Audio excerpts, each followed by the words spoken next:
Thank you, Lord.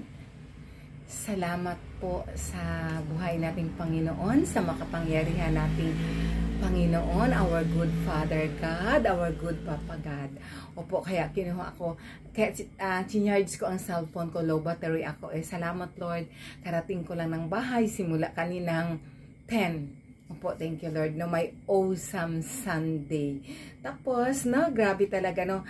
Hindi maiwasan yung kahit na nagdasal ka, may mga harassment, no, pero ako hindi ako kinabahan kasi I trust my good Papa God. Nagtrust ako sa kanya kaya hindi po ako kinabahan. Inom muna ako water, Papa God. Thank you, Lord. Hallelujah. Sige, ako hanap sa wallet ko. Wow! 11 mag-start ang mass. Sige, ako hanap sa wallet ko. Hindi ko nakita siguro mga 10 minutes.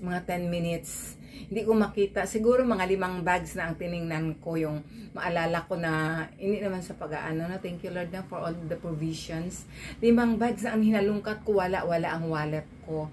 Yung ginagamit ko araw-araw na mamalengke ako, wala ang wallet ko. Ito po ang wallet ko. Ito po siya. Ito. Thank you, Lord, na ikwento ka kung paano nangungusap sa akin ang Diyos. Kaya ang si Father kanina, magpasalamat ka talaga kay Papa God. Ganon. Tapos, salamat masyado, Lord. Opo, salamat. Sobrang blessed. Amazing grace of God na talagang nakakausap mo ang Diyos natin. Nakakausap ko ang Diyos natin, nangungusap siya sa akin, sobrang blessed, hindi lahat ng tao, thank you Lord, na binibigyan ng ganong biyaya, ganong blessing. Tapos yun, tumawag ng facility, ang head na, Day Bisaya man sis, yung head sa sa church na yung nag-arrange sa mga reader. Tapos sabi ko, sis, nawala, I'm so sorry sis, nawala kasi ang wallet ko, pero salamat sa Diyos kasi may nakita ako na coin purse ko na maliit, meron pa akong pamasahe papunta dyan, 20 baht, gano'n, no? Yun lang yung pera ko, mga 30 baht, 3 10. Opo sis, papunta na ako sis, 10 minutes lang, tapos wala pa man ding 11, quarter to 11, sabi niya kasi andito na si Father. Sabi ko, sis, okay lang po sis kung meron kang mahanap dyan, magbasa sa Prayer of the Faithful kasi papunta na po ako dyan. Salamat sa Diyos, may nakita pa akong kasi mahirap mag-translate, mag-scan ako sa may ako sa bank online ko, mag-scan ako, hirap, no? Lord, but you are good all the time. Sabi ko, hindi ako kinabahan, bahala ka na lang po, papagada, no? Tapos nung pagdating ko na doon na, ready na silang lahat. Tapos sabi ko, Father, I'm so sorry. No, it's okay.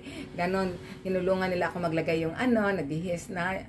Tapos po yung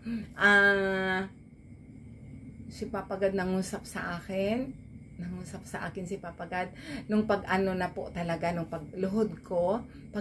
nung pagtanggap ko sa katawan niya, nung pagluhod ko, pinakita ni Papa God sa akin, ito siya na bag, anak, andoon ang wallet mo. So, wala pang nireveal si Papa God sa akin na hindi ito totoo. Kaya, nung pagkatapos ng mass, sabi ko, wow, God is good! I found my wallet, na ganyan. Ako sabi niya, where? Sabi ni Father, kasi tapos na nagdasal, nagpasalamat, tapos na ang misa. Tapos sabi ko, sinabi ni Papa God sa akin, you believe me or not, Father, I can speak to Papa God. I call him Papa God. I can speak to him. I saw him. His face is Jesus Christ. How many times? To the priest, I saw him how many times? Oh, you are so blessed. So, you found your wallet. Yes, Father. So, ngayon, pag uwi ko talaga, tinignan ko kaagad yung sinabi ni Papa God, saan ko nilagay. Eto po. Thank you, Lord. Hallelujah, hallelujah. To God be the glory. Lord, thank you for your holy presence in my life. Lord, dito nakalagay, andito yung ginagasto-gasto ko pang araw-araw na pamalengke ko. Thank you, Lord. Pero, I never worry kahit na 1%. Kasi alam ko, I have a good Father God who knows what is best for me, who cares, who loves me so much. Thank you, Lord. Hindi lang ako, baka may magsabi naman, ikaw lang bang mahal ni Papa God? No, all the people, all His children around the world, Papa God loves so much. But sorry na lang po talaga, katulad ng sinabi nung pastor na kausap ko, yung nagkita kami last week, sabi niya, wala silang revelation ni God, pero ikaw, wow. Hindi ko nga pinost yung conversation namin dito. Kung makita ko pa ba yan dito, dami ng video. Opo, sabi niya, grabe, you are so blessed, Sis Ella. Ganun. Opo, tapos sinanong ko siya, ganyan kwento. ganyan ang mata niya, lumaki ang mata niya sa lahat ng revelation na, Baptist yata siya, ako Catholic. Tinanong niya ang ng Catholicism. Thank you, Lord. Alleluia, alleluia, alleluia, alleluia. To God be the highest glory. Salamat, Lord, sa grace, Lord, sa iyong amazing grace, Lord. Opo, for your holy presence in my life, Lord. Thank you, Lord. No? At saka, salamat masyado, Lord, sa tinuro mo sa akin na monthly talaga mag-confess, Lord, no? Lord, no? Kaya, kanina, sabi ko kay Father, I have something to tell you. If you are not busy, then can I have a confession? Sure! Kaya confession ako kay Father. Usap kami ni Father face to face. Thank you, Lord. Rinig na rinig ko ang boses ng Diyos. Thank you, Lord. Alleluia, alleluia, alleluia, alleluia. To God be the highest glory. Thank you, Lord. Opo. Thank you, Lord. Tapos, nakalimutan niya siguro yung pagkatapos ng mas, tinanong niya uli ako, you found your wallet? Yes, found. Kwento na ako sa kanya. Papa God told me that blah, blah, it's in blah, blah, blah, blah, blah. You have to thank Papa God because not all have that kind of gift. Thank you, Lord.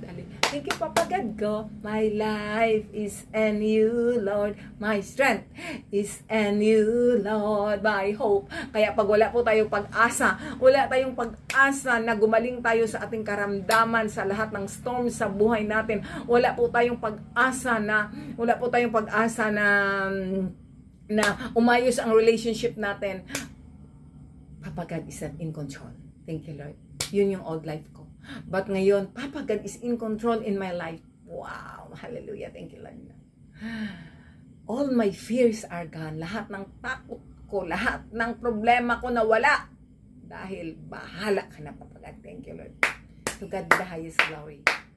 At kanina may ni-reveal si Papa God sa akin. Abangan ang susunod na kabanata. Siya na nakakaalam kung kailan yun. Kung kailan niya sabihin, go back to the Philippines, anak. Opo. Here I am, Lord. Use me for your greater honor and glory. Yun yung sagot ko sa kanya kanina. Kasi 2 beses niya na ni-revealed sa akin. Thank you, Lord. Opo. So, yan ang sabi ni Papa God, mga kapatid. Humble yourself and God will lift you up. Hallelujah, hallelujah. Thank you, Lord. God bless us all. Opo, na masayang buhay. Masayang buhay because we have a God, we have a Papa God, a Father God who loves us so much, who cares for us, who will never leave us, our life, our everything. Thank you, Lord. Kaya na, yung may pinagdadaanan dyan, trust God fully. Dagdagan pa po natin ang hingi natin kay Papa God, give me a gift of faith. Give me a gift of faith. Give me, Lord, your grace. Your grace is enough. Your grace is sufficient. Thank you, Lord. Hallelujah. Thank you, Papa God. To God be the highest glory. Salamat, Papa God. Buhay kong Ama sa langit na napakabuti. My powerful God, God the Father, God the Son, God the Holy Spirit, Holy Trinity, one God. No question us. Holy Trinity, one God, because it's a mystery. That's why we call it, it's a mystery. Papa God is powerful. True church. Holy Catholic Church. Thank you, Lord. Thank you, Lord. The Church of God through the first Pope, St. Peter. And where is St. Peter now? St. Peter was buried in Rome. No? Hindi yun nakita kung saan pa. Doon lang sa Holy Catholic Church. No? Okay. Hindi nakita doon ba saan na. Hindi ko na i-mention. But Jesus is truth. Jesus is truth. That's why, pag nagsisearch po tayo ng ng saan tayo papasok, ako hanggang kamatayan ko, dito ako sa totoong church, sa Catholic Church. Thank you, Lord. To God be the glory. Hallelujah. Thank you, Lord, for all your revelation. Thank you, Lord. Thank you, Lord. Hallelujah. Hallelujah. Thank you, Lord. I found my wallet, Papa God, because of your grace. Because of telling me, my child, your wallet is in blah, blah, blah. Kaya pag uwi ko, relax ako. Una ko, kiss muna ako kay Papa God. I'm here, Papa God, sa altar ko. Then, I'm here pa. Of course, Papa God is in my heart. Pero, pinuro na ni Papa God sa akin. Hindi ako makakapasok pag hindi ako inuna siya sa altar. Buhay yan siya eh. Buhay yan siya. Thank you, Lord. At saka si Mama Mary ko. Thank you, Lord. Thank you, Papa God ko. Napakabuti mo. Buhay kong Panginoon. Buhay ko, Papa God, na nagbigay ng buhay ko. Hallelujah, hallelujah. Thank you, Lord.